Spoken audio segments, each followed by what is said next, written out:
Sanam soçingdanan ham shaydolaring ko'p, husning oshiqlari adolaring ko'p. Nimang ko'p, ko'yingda gadolaring ko'p. Ammo men bittaman, men bittadurman. Bek yigit bir sening poyinda xorman. Garchi didoringga mushtoq uzorman.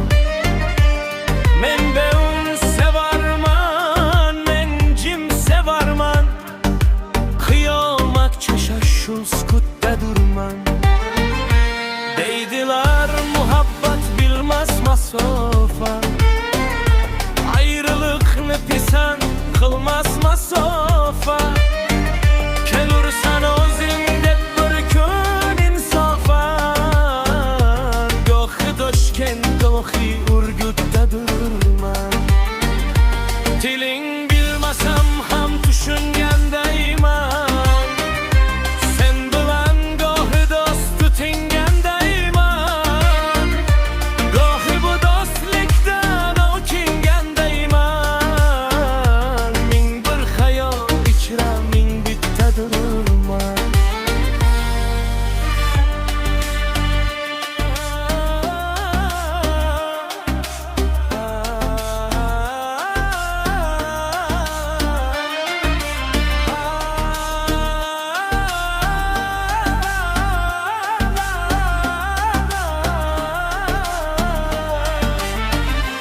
Suymoq bu gulxanda kuymo g'azali, men shahar yelkasi sen tok go'zallik.